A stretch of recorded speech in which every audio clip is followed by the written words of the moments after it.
గతంలో మనం చూసేవాళ్ళం సంఘ విద్రోహ శక్తులు అంటే ఏదో బయటి దేశాల నుంచి వచ్చి ఇక్కడ టెర్రరిస్ట్ యాక్టివిటీస్ చేసి ఇక్కడ యొక్క శాంతియుత వాతావరణాన్ని మన భారతదేశం వాతావరణాన్ని డిస్టర్బ్ చేయడానికి చేసే వాళ్ళని తీవ్రవాదులు అనేవాళ్ళము, సంఘ విద్రోహ శక్తులు అనేవాళ్ళము.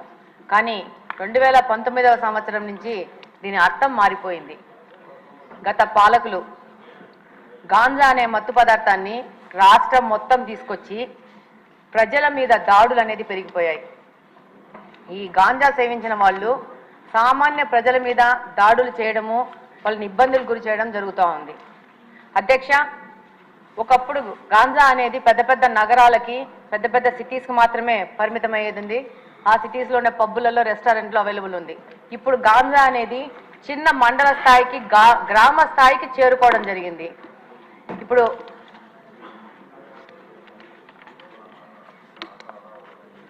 ఈరోజు మామూలుగా తిరుగుతూ ఉంటే ఈ గాంజా ఇంత ఎక్కువైపోయింది ఏమని మాట్లాడుతుంటే స్టూడెంట్స్ అడుగుతూ ఉన్నారు, మాకు గాంజా ఎక్కడ దొరుకుతుందో తెలిసినప్పుడు దీన్ని కట్టడి చేయాల్సిన పోలీసులకు తెలియదు అది ఎక్కడ దొరుకుతుందో అని చెప్పేసి. ఎంతోమంది స్టూడెంట్స్ కలిసినప్పుడు ఎలక్షన్ క్యాంపెయినింగ్లో ప్రశ్నించడం జరిగింది. అలాగనే అధ్యక్ష, ఎన్నికల ముందు కానీ ఇప్పుడు ఎన్నికల తర్వాత కానీ ఈరోజు గ్రీవెన్సెస్ కోసం మన దగ్గరకు వచ్చిన దాంట్లో దాదాపు 30-40% ఈ గాంజా మీద ఎఫెక్ట్ అయిన వాళ్లే వస్తూ ఉన్నారు. ఎలాంటి సమస్యలు అంటే మనకు సభ దృష్టికి తీసుకొస్తే ఇది ఒక తమాషా వ్యవహారం ఉంటుంది. పిల్లాడు గాంజాకి అడిక్ట్ అయ్యాడని చెప్పేసి దాంట్లో నుంచి బయటికి తీసుకురావడానికి ఏవో మాయలు మంత్రాలు అని చెప్పేసి ఎవరో సాముల్ని మీద ఆధారపడి వాళ్ళు వచ్చి వాళ్ళ ఇంట్లో ఉన్న బంగారం అంతా చూసి వీడు గాంజా మీద ఎఫెక్ట్ అవుతున్నాడు ఈ అబ్బాయి అని చెప్తే వాళ్ళు ఆ బంగారంతా దొంగతనం చేసుకుని వెళ్ళిపోతే ఆ కేసు ఇప్పటికీ కడపలో 2 టౌన్ పోలీస్ స్టేషన్లో FIR రిజిస్టర్ అయ్యింది. నిన్న 1 వీక్ బ్యాక్ కూడా సదరు మహిళ వచ్చి నాది ఏదో సమస్య తీర్చండి అని చెప్పింది. అంటే దాదాపు సామాన్య ప్రజలు ఈ గాంజా వల్ల ఎంత ఎఫెక్ట్ అయ్యారంటే అసలు ఈ 5 సంవత్సరాల్లో మిగతా సమస్యలు ఒక ఎత్తు అయితే గాంజా సమస్య అనేది ఇంకొక పెద్ద ఎత్తుకు చేరుకోయింది. అలాగనే అధ్యక్ష, ఈ గాంజా సేవించిన వాళ్ళు సామాన్య ప్రజల మీద షార్ప్ ఆబ్జెక్ట్స్, ఇందాక హోమ్ మినిస్టర్ గారు అన్నట్టు బ్లేడ్ బ్యాచ్ అంటారు, వాళ్ళు అది బ్లేడో షార్ప్ ఆబ్జెక్టో చిన్న నైఫ్లో తెలియదు కానీ ఆ గాంజా మత్తులో వాళ్ళకు అంతకు ముందు వాళ్ళతో ఏదైనా గొడవలు జరిగినా కానీ ఏమి జరిగినా కానీ ఏ విధమైన ప్రొవొకేషన్ లేకున్నా కూడా వాళ్ళని అటాక్ చేయడము, వాళ్ళ మీద దాడులు చేయడము, దాదాపు వాళ్ళకి ప్రాణం మీద ప్రమాదం వచ్చే లాగా దాడులు చేస్తూ ఉన్నారు. రంజాన్ మాసంలో కడప నియోజకవర్గంలో ఒక మసీదు నుంచి రాత్రి 11 గంటలకి నమాజు చేసుకొని బయటికి వస్తుంటే వచ్చిన పిల్లోడిని అసలు వితౌట్ ఎనీ నోటీసు చిన్న షార్ప్ ఆబ్జెక్ట్ తీసుకొని కొయ్యడం జరిగింది. అబ్బాయికి దాదాపు రిప్స్లో దాదాపు 3-4 ఇంచెస్ లోపలికి వెళ్ళి హైదరాబాద్ అపోలోకి తీసుకొచ్చి దాదాపు 20 రోజులు పెట్టి దాదాపు 5-6 లక్షలు ఖర్చు అయిందని కూడా చెప్పారు. చెప్తున్నాను. అయితే దాని మీద పోలీసు వాళ్ళకి దగ్గరికి వెళ్తే చాలా నామినల్ దొమ్మి కేసు, చిన్న 2 మనుషులు కొట్టుకుంటే జరిగిన గొడవలాగా కేసు రిజిస్టర్ చేశారు. అది గత ప్రభుత్వం వైసీపీ ప్రభుత్వ హయాంలో జరిగింది. ఇలాంటి కేసెస్ చాలా ఉన్నాయి పోలీస్ డిపార్ట్మెంట్ దగ్గర. వాటన్నిటిని కూడా మళ్ళీ చెక్ చేసేసి వాటిని సరైన FIR రిజిస్టర్ చేసి వాళ్ళకి న్యాయం చేయాలని కోరుకుంటున్నాను. అలాగనే ఈ గాంజా మీద ఒక స్పెషల్ టాస్క్ ఫోర్స్ ఏర్పాటు చేసి ప్రత్యేకంగా మీకు అవసరం ఉంటే నాకంత తెలియదు కాబట్టి స్పెషల్గా రిక్రూట్ చేసుకునైనా కూడా దీని మీద ముందుకు పోవాల్సిన అవసరం ఎంతగానో ఉంది. లేకపోతే సమాజం మొత్తము పాడైపోయే ప్రమాదం ఉంది. ధన్యవాదాలు అధ్యక్ష. ధన్యవాదాలు అధ్యక్ష. ఈ అసాంఘిక శక్తుల గురించి అదేవిధంగా ఈ బ్లేడ్ బ్యాచ్ నియంత్రణ గురించి ఒకసారి మాట్లాడాలనుకుంటే లాస్ట్ 5 ఇయర్స్లో నేను చాలా సందర్భాల్లో చెప్పాను అధ్యక్ష, పోలీసు వ్యవస్థని, పోలీస్ నిఘా వ్యవస్థని కూడా కంప్లీట్గా నిర్వీర్యం చేసే పరిస్థితి వచ్చింది అధ్యక్ష. ఎందుకు ఈ మాట చెప్తున్నానంటే లాస్ట్ 5 ఇయర్స్లోని కూడా అప్పుడు ముఖ్యమంత్రి జగన్మోహన్ రెడ్డి రోడ్డు మీదకి వస్తే పరదాలు కట్టడానికో, బారికేడ్లు వేయడానికో, లేకపోతే హౌస్ అరెస్టులు చేయడానికో వీటి మీద పెట్టిన దృష్టి అసాంఘిక శక్తుల్ని పట్టుకుందామని కానీ, నేరస్తులను పట్టుకుందామని కానీ, వాటిని పట్టుకునేడానికి ఉన్న సిస్టమ్ని కనీసం వాళ్ళు తిరిగి పునరుద్ధరించుకోవాలనే తపన కూడా లేకుండా మొత్తం నిర్వీర్యం చేసిన పరిస్థితి వచ్చింది అధ్యక్ష. దాని పర్యవేక్షణలో భాగంగానే ఈ 5 సంవత్సరాల్లోని కూడా ఇంచుమించుగా మనం ఒకసారి కంపేర్ చేసుకుంటే బిఫోర్ 2014 మనకి టోటల్ కేసెస్ ఈ బ్లేడ్ బ్యాచ్కి సంబంధించి ఈస్ట్ గోదావరిలోనే ఒక ఈస్ట్ గోదావరిలో చూసుకుంటే 133 ఉంటే 2014-19 అదేవిధంగా 2000 2014-19కి ఒక 400 ఉన్నాయి అధ్యక్ష. 2019-24లో ఒకసారి మనం చూసుకుంటే అధ్యక్ష దగ్గర కేసెస్ అవన్నీ కూడా దగ్గర డబుల్ అయిన పరిస్థితి అధ్యక్ష. వీళ్ళ మీద ఎన్ని పీడీ యాక్ట్లు పెట్టినా ఒక ఈస్ట్ గోదావరిలోనే ఇంచుమించుగా 500 వరకు కేసెస్ నమోదు బ్లేడ్ బ్యాచ్ని ఐడెంటిఫికేషన్ చేయడం అధ్యక్ష. వీళ్ళే కాకుండా మనకి రాజమండ్రి అదేవిధంగా ఎన్టీఆర్ డిస్ట్రిక్ట్లోనే ఎక్కువ ఈ బ్లేడ్ బ్యాచ్ అనేది ఎక్కువగా ఐడెంటిఫికేషన్ అయి ఉంటుంది. వాళ్ళు ఇంచుమించుగా దగ్గర రెండు కలిపి ఈ మొన్న 2019-24లో దగ్గర 825 మందిని ఐడెంటిఫికేషన్ చేయడం జరిగింది అధ్యక్ష. ఐడెంటిఫై చేయడం ఒక ఎత్తు అయితే వీళ్ళు నియంత్రించే సిస్టమ్ అయితే పోలీస్ డిపార్ట్మెంట్లో లాస్ట్ 5 సంవత్సరాలు లేదు అధ్యక్ష.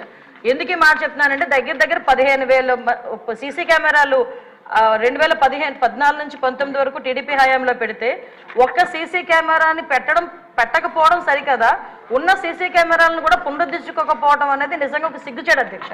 ఎందుకంటే అంటే మీలాంటి వాళ్ళు పెట్టేటప్పుడు సీసీ కెమెరాలు బాగా పనిచేస్తాయి సార్.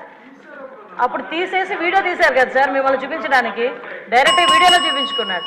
విషయం ఏంటంటే సీసీ కెమెరాలు సీసీ కెమెరాలు పునరుద్ధరించుకోకపోవడం ఒక ఎత్తు అయితే కనీసం మనం ఒక క్రిమినల్ని పట్టుకున్న తర్వాత అతని క్రిమినల్ బ్యాక్గ్రౌండ్ మనం చెక్ చేయడానికి automated finger print identification system అని చెప్పి అది కూడా చంద్రబాబు నాయుడు గారి హయాంలో మనం పెట్టడం జరిగింది. దాన్ని కూడా డబ్బులు కట్టగా దాన్ని కూడా కంప్లీట్గా నిర్వీర్యం చేసిన పరిస్థితి అధ్యక్ష. అవే కాకుండా మనకి ఇంతకు ముందు ఏదైనా ఈ బ్లేడ్ బ్యాచ్ కానీ ఎవరైనా అసాంఘిక శక్తులు ఎక్కడైనా ఊర్లలో వెళితే ఆ హౌసెస్ దగ్గర కూడా మానిటరింగ్ చేసేవాళ్ళం అధ్యక్ష. ఇంచుమించుగా వాటికి సంబంధించి LHMS అని చెప్పి దాని ద్వారా కూడా లాక్డ్ హౌసెస్ ఏదైతే ఉందో అక్కడ కూడా మానిటరింగ్ ఏర్పాటు చేసి అక్కడ సీసీ క్యామ్స్ ఏర్పాటు చేసుకుని వాళ్ళు వచ్చేటంత వరకు భద్రత కల్పించడం, అంటే మామూలు మైన్యూర్ లెవెల్ వరకు కూడా పోలీసింగ్ వెళ్ళి వాళ్ళు భద్రత కల్పించే పరిస్థితులు లాస్ట్ గవర్నమెంట్లో ఉండేది. ఈ గవర్నమెంట్ ఎప్పుడైతే నిర్వీర్యం చేసిందో పోలీసు వ్యవస్థని మీరు అన్నట్టుగా మొత్తం అరాచక శక్తులు అసాంఘిక శక్తులు అరాచక శక్తులు అంటే ఇందాక మేడం గౌరవ ఎమ్మెల్యేగా చెప్పినట్టు ఎవరో బ్లేడ్ బ్యాచ్ అనో ఇంతకుముందు ఎక్కడి నుంచో వచ్చారు, పై దేశాల నుంచి వచ్చారు, పై రాష్ట్రాల నుంచి వచ్చారు, బీహార్ బ్యాచ్ అక్కడ బ్యాచ్ ఇక్కడ బ్యాచ్ అనుకునే వాళ్ళు. ఇప్పుడు అలా కాదు, అది ఆ బ్యాచ్ ఈ బ్యాచ్ కాదు, వైసీపీ బ్యాచ్ అన్నట్టుగా అసాంఘిక శక్తులు ఎక్కువగా అయిపోయి ఈరోజు కనీసం రాముల్లో గుడికి భద్రత లేదు, బడికి భద్రత లేకుండా అయిపోయింది అధ్యక్ష. లాస్ట్ 5 సంవత్సరాలు కూడా బడిలోనున్న అక్కడికి వెళ్ళి అసాంఘిక కార్యకలాపాలు, ఈవెన్ ఒక రోజు స్కూల్ లాక్ చేసి ఉంటే అక్కడికి వెళ్తే సోమవారం మార్నింగ్ అక్కడికి స్కూల్ ఓపెన్ చేస్తే బీరు బాటిళ్ళు అక్కడ కైనీ ప్యాకెట్లు అవి కనిపించే పరిస్థితి. అలా అదేవిధంగా గుడిలోకి వెళ్తే గుడి విగ్రహాలను ఎత్తుకుపోయే పరిస్థితి లాస్ట్ 5 సంవత్సరాలు చూసాం అధ్యక్ష. ఒకటి అధ్యక్ష, ఈరోజు ఈ గంజాయి గురించి చెప్పారు అధ్యక్ష. ఈ గంజా లాస్ట్ 5 yearsలో కూడా కంప్లీట్గా వదిలేశారు అధ్యక్ష. ఎంత దారుణంగా వదిలేశారంటే అంటే ఈ ఇష్యూ ఇక్కడ కూడా ప్రస్తావించాలి కాబట్టి చెప్తున్నా. ఎక్సైజ్ డిపార్ట్మెంట్కి ఇంతకుముందు ఒక పవర్ ఉండేది అధ్యక్ష, గాంజాని డిస్ట్రాయ్ చేయడానికి కానీ గాంజా మొక్కల్ని ధ్వంసం చేయడానికి కాల్చడానికి వాళ్ళకి ఒక సిస్టమ్ ఉండేది అధ్యక్ష. దీన్ని ఎప్పుడైతే సెబ్కి ఇచ్చారో ఈ ఎక్సైజ్ డిపార్ట్మెంట్కి వాళ్ళకి కూడా అటువంటి పరిస్థితి ఏమీ లేదు.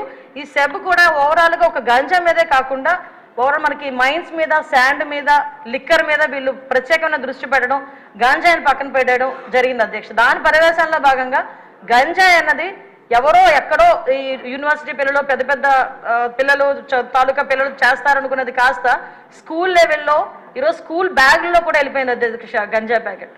సో మేము ఇప్పుడు ఈ గంజాయి ఈ గంజా మత్తులోనే ఈ బ్లేడ్ బ్యాచ్ కూడా విచక్షణ కోల్పోయి అడ్డొచ్చిన వాళ్ళందరినీ కూడా ఇష్టానుసారంగా ఆ బ్లేడ్తోని చేయటం, హర్ట్ చేయటం. అందులో భాగంగా ఇందాక గౌరవ సభ్యులు చెప్పినట్టుగా మన ఎలక్షన్ క్యాన్వాసింగ్లో భాగంగా పవన్ కళ్యాణ్ గారు వెళ్ళేటప్పుడు పవన్ కళ్యాణ్ గారి మీద కూడా దాడి చేయటం బ్లేడ్ బ్యాచ్. అంటే వాళ్ళకు ఒక విచక్షణ కోల్పోయి ఇలాంటి వాళ్ళని హైయర్ చేసుకుంటారు అధ్యక్ష. కొన్ని రాజకీయ పార్టీలు అసాంఘిక శక్తుల్ని ఇలాంటి వాళ్ళని హైయర్ చేసుకుని గుంపుల్లో పంపించి కూడా ఇలాంటి పనులు కూడా చేస్తున్నారు అధ్యక్ష. వీళ్ళకి గంజాయి దొరకకపోతే వైట్నర్ స్మెల్ గట్టిగా తీసి దాంతో కూడా వాళ్ళు మత్తు తెచ్చుకొని వాళ్ళు ఇలాంటి అసాంఘిక కార్యకలాపాలు, అంటే అసాంఘిక కార్యకలాపాలు ఈజీ మనీ గురించి పిల్లలు పాడైపోతున్నారు, పిల్లలు దానికి అడిక్ట్ అయిపోతున్నారు అన్న విషయం అయితే మా దృష్టికి వచ్చింది అధ్యక్ష. దీని మీద నార్కోటిక్ టాస్క్ ఫోర్స్ మొన్ననే క్యాబినెట్ సబ్ కమిటీ కూడా ఏర్పాటు చేయడం జరిగింది. గాంజా గురించి ఎడ్యుకేషన్ డిపార్ట్మెంట్, మన అదేవిధంగా home department, tribal welfare department, excise department, health డిపార్ట్మెంట్తో కలిపి ఒక సబ్ కమిటీ కూడా ఏర్పాటు చేయడం జరిగింది. నార్కోటిక్ టాస్క్ ఫోర్స్ కూడా ఒక అతి తొందరలో క్యాబినెట్ కూడా ఆమోదం పొందిన తర్వాత narcotic task force with special ఆఫీసర్స్తో పాటు ఏర్పాటు చేయడం జరుగుతుంది. వీటితో పాటు ఒక టోల్ ఫ్రీ నెంబర్ కూడా ఇస్తున్నాం. గాంజాకి ఎస్పెషల్లీ గాంజా పర్పస్లో ఒక టోల్ ఫ్రీ నెంబర్ కూడా ఏర్పాటు చేయడం జరుగుతుంది. సో ఇవన్నీ ఒక ఎత్తైతే అధ్యక్ష. ఈరోజు నేను మళ్ళీ చెప్తున్నాను అధ్యక్ష, ఈ సీసీ క్యామ్స్ పునరుద్ధరించుకొని ఏదైతే టెక్నాలజీని యూజ్ చేసుకొని రాబోయే కాలంలో ఎట్టి పరిస్థితుల్లోని అసాంఘిక కార్యక్రమాలు చేయడానికి ఆలోచన కూడా రాకుండా చేయడానికి ఒక ఉక్కుపాదం మోపడానికి పోలీసు వ్యవస్థ, హోంశాఖ కూడా సిద్ధంగా ఉందని, దానికి గౌరవ చంద్రబాబు నాయుడు గారు కానీ, పవన్ కళ్యాణ్ గారు కానీ అందరూ కూడా మాకు సహకరిస్తున్నారని చెప్తూ సెలవు తీసుకుంటున్నాను.